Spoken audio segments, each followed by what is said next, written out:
Something lost in all of the talk in the comic industry this week, which has been singularly focused, is the fact that IDW Publishing is continuing to spiral. Over the last couple years, of course, we have talked about how they've been just bleeding money. It's been millions of dollars lost. Last year, in 2023, they finally posted a profit after slashing 40% of the people who worked there. That profit came from partially the publishing division, which came almost entirely from Teenage Mutant Ninja Turtles: The Last Ronin. Now, this is a story from Kevin Eastman, directly from the original Turtles guide, meant as a continuation and kind of like an end coda to the Turtles, and that's exactly why it did well. Everything else kind of isn't doing anything. It's just floundering with all the woke crap that they're inserting into things like their Star Trek properties. Now, during all of this, of course, Heather Antos was promoted from senior editor to the head of the licensing division, meaning Heather is now in charge of Sonic, Star Trek, and Teenage Mutant Ninja Turtles now, and among others.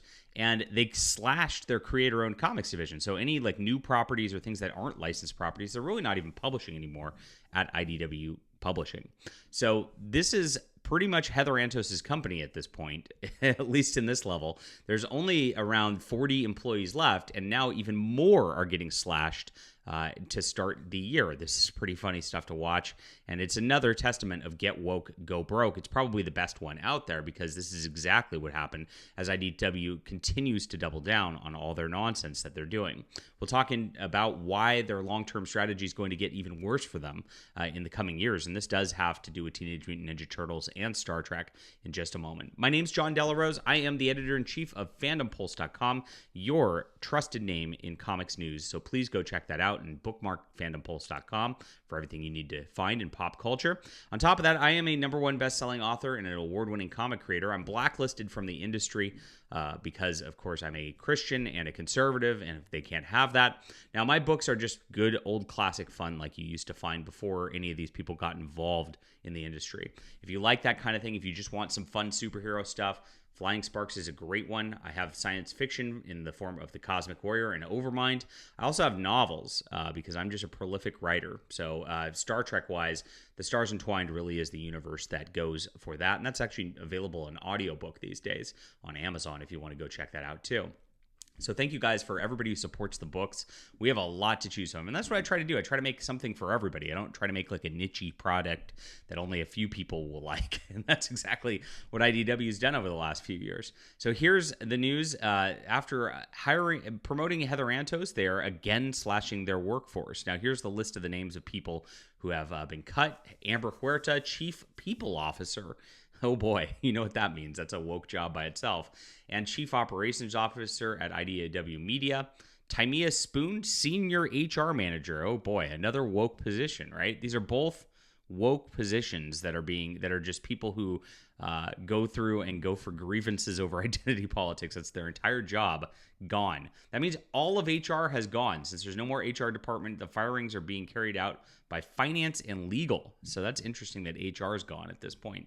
Probably a good thing. Danielle Diorio, Director of Development at IDW Entertainment, and Dion Carico, I hope I pronounced that right, Project Manager at IDW Publishing, is a person who probably Heather hires, I would guess. And Kristen Simeon, Group Editor, Collections and Graphic Novels and New Initiatives. That's interesting because they just launched some new graphic novel initiatives with a couple of archive editions of their Star Trek and Teenage Mutant Ninja Turtle stuff. That has been something that's been going on pretty well. They canceled a omnibus last year of the Archie Teenage Mutant Ninja Turtle comics, which were some of the best ever printed, never came out, and I guess they're just going to be slashing there too. Very interesting. They're just going to go all in on, I guess, this. This was announced about a month ago as well, like in the midst, right before these firings. Just gay Star Trek one-shot celebrations. And it's literally just all about LGBTQ whatever, and they're coming out with this for Pride Month.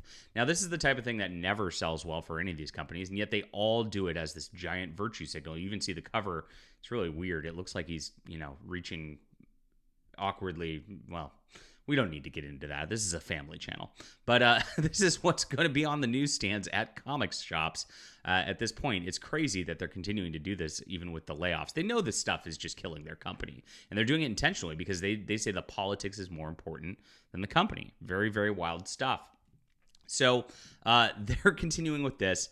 We know that they're relaunching Teenage Mutant Ninja Turtles in their main line because that's been floundering for a while. And they hired Jason Aaron to write that. So they're going to get a boost temporarily, and it's going to look good in the short term because they got the all-new #1 collector's edition. They're going to have like 50 variant covers, and all the speculators are going to buy that #1. It's going to drop off pretty quickly because Jason Aaron, we know what he does with these properties. He turned Thor into the female Thor, if you guys were not following along back then. That seems to be his MO. He kind of did the same thing when he got on Doctor Strange as well. And even when he did Hulk, it was like a big female Hulk romp. I mean, it's just what he does in the comics. It's like, what can we do? Put a chick in it and make it lame and gay, right? And IDW loves that. So the readers don't love that at the end of the day. So these are the two big directions that they're going. They're down to pretty much their licensing group. And if you look at what they have Sonic, which is a kid's book and thankfully seems to be remaining okay for now. They haven't made Sonic and Tails gay yet. But they have Star Trek, which they've gone super crazy with. And then they have Teenage Mutant Ninja Turtles, which is going to be a complete disaster after that #1 comes out. Now, The Last Ronin also is relaunching because that was such a hit. Of course, Kevin Eastman's coming back for it.